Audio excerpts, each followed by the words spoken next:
What is going on, ladies and gentlemen? My name is Equali Espresso and welcome back to another Black Ops 3 Zombies video here today on the channel. Firstly, I want to thank you guys so much for the massive support on yesterday's video.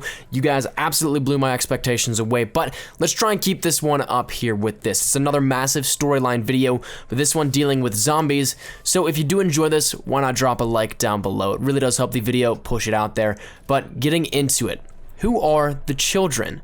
We've seen them referenced now more than ever in the zombie storyline. Black Ops 3 seems to be taking what we knew about zombies and adding a brand new core layer to the story at hand. What we previously knew of the battle between Richtofen and Maxis for the struggle of control and ultimately to rule the world or to free Samantha, we know now of darker forces that are those of the story of the Apothecans, the Elders, and the Keepers. Previously, we knew of one child, which was Samantha, again a keystone to the zombie story, as Maxis for years has been fighting to get Samantha back. But who was the second child to make this plural of children?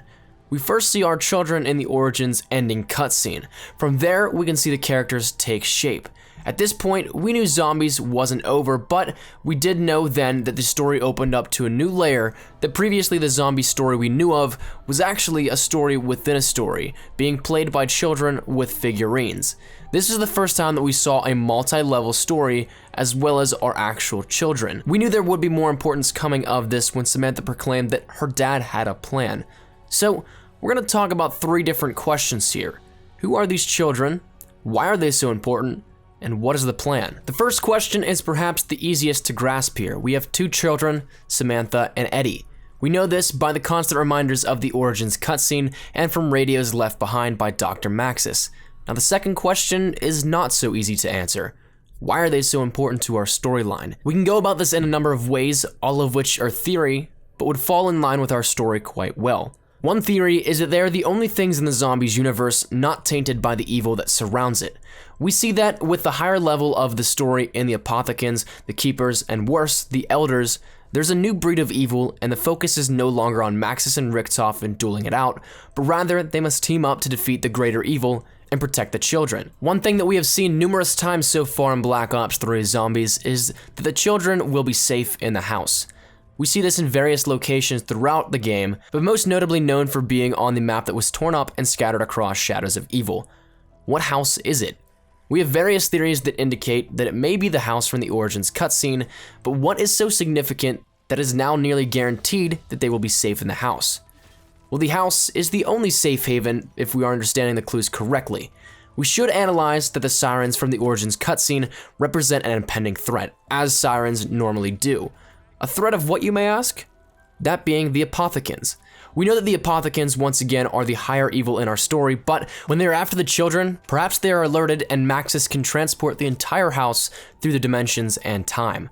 We know that Maxis has the capability from radios in which he discusses gateways and breakthroughs on how to travel through the dimensions, and even further, he can extract our Origins Richtofen from an exact point in time and dimension once the beacon is lit. We hear this through numerous radios throughout the Giant. Now, transporting the safe haven is not something that is out of the realms of possibilities here.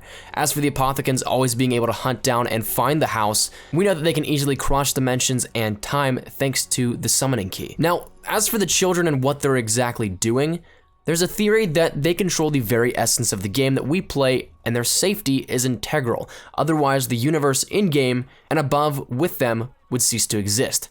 Their playful actions set in motion a lower level of reality that players experience with Richtofen, Dempsey, Nikolai, and Takiao, all while altering the universe around them and what we can consider the real world in terms of the zombie storyline. With the Apothecans trying to destroy it all, their safety is a key component to understanding where we must go. Now, this brings us to our final question. What is the plan here? With the main objective at this point being to protect the children from darker forces, all Maxis can do is buy time. We understand that Maxis can seed through space, time, and even dimensions so that they can outrun the Apothecans, but it's only a matter of time before they cannot run any longer. This is where the O4 come in play, Primis, if you will. They must complete the objectives at hand, destroying the evils of the dimensions and ridding them of the threats at large. In order to keep the children safe, Primis must complete this before the Apothecans reach the children. However, there's one bump in the road, and I want you to listen to these radio messages from Maxis that explain it. Day 66. The children are gone.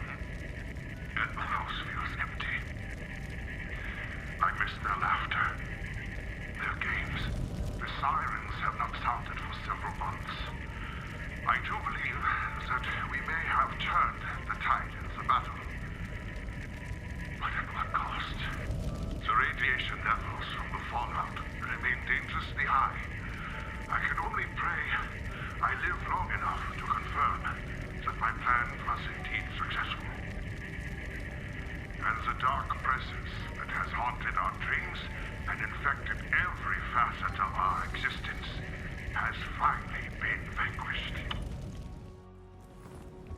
She may have been returned to me, but I fear she is not as she was.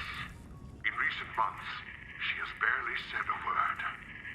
When she did, it was only to cry out for him, to call his name. What have I done? So, with that out of the way, to clarify the first radio, the children are gone. To where, we don't know.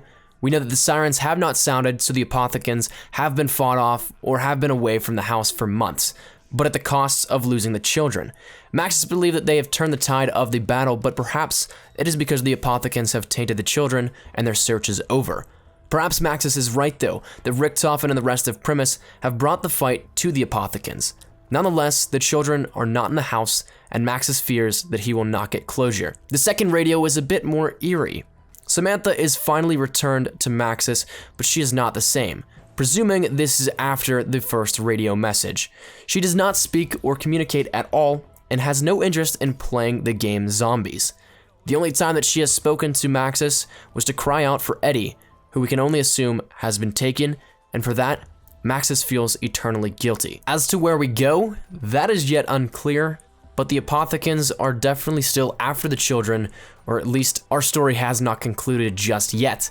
So that is where we'll be going within the DLC here, and it's something that I very much so look forward to. So that's where we're gonna wrap the video up here today, ladies and gentlemen. Leave your thoughts down there in the comment section down below. We covered a lot here today, but it's definitely something that I think you guys will enjoy, or hopefully did enjoy. And maybe this gave you some more insight as to just where our story is and where it stands as of right now. But thank you guys so much for watching. If you like a video, be sure to like rating down below. Really let us help the video out. It gets it out there in the searches. And if you guys are new to the channel, make sure you subscribe. My name is Nikolai Espresso. I will see you guys later. Take care and peace.